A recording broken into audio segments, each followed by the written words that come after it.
মহাভারত। আমার রথ প্রস্তুত করো। যেমন আজ্ঞা। যুবরাজ, আপনি কোনো চিন্তা করবেন না যুবরাজ। ভগবান না করুন যদি কোনো অঘটন ঘটত, তবে সারথি অবশ্যই ফিরে আসত।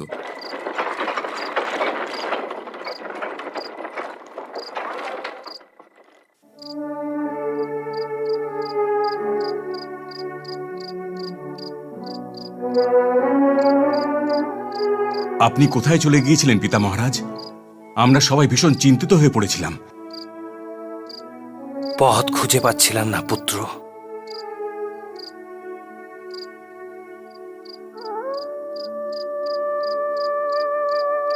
আচ্ছা, আপনার কি মহারাজকে দেখে ভীষণ চিন্তিত মনে হচ্ছে না মহামন্ত্রী?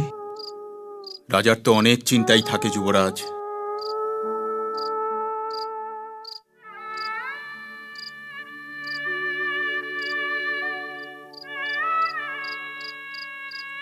চিন্তা করো না পুত্রী, মিথ্যে কেবল মানুষই বলে। কিন্তু যেমন নদীর জল মিথ্যে কথা বলে না, যেমন মাছ মিথ্যে কথা বলে না, যেমন নৌকার পালকে বায়ু মিথ্যে কথা বলে না, ঠিক তেমনি ভাগ্যরেখাও কখনো মিথ্যে কথা বলে না।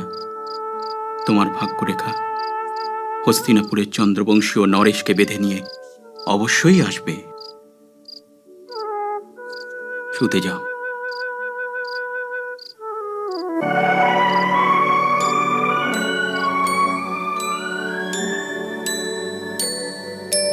না না, এ তো হবে না, এ যে ভীষণ অন্যায়।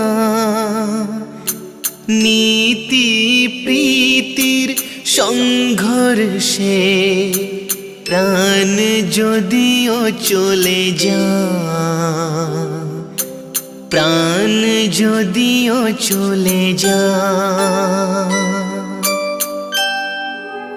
আপনি সত্যবতীর ভাগ্যরেখাকে বদলে দিতে চাইছেন, তা আমি মানতে রাজি নই।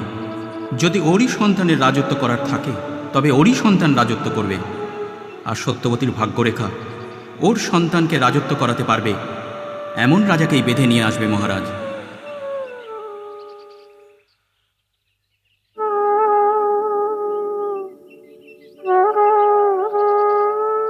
প্রণাম পিতা মহারাজ। পিতা মহারাজ, যদি আপনার আজ্ঞা হয় তো আমরা কাল সূর্যোদয়ের পরেই হস্তিনাপুরের দিকে অগ্রসর হব। কাল নয় পুত্র। যথা আজ্ঞা পিতা মহারাজ, যথা আজ্ঞা।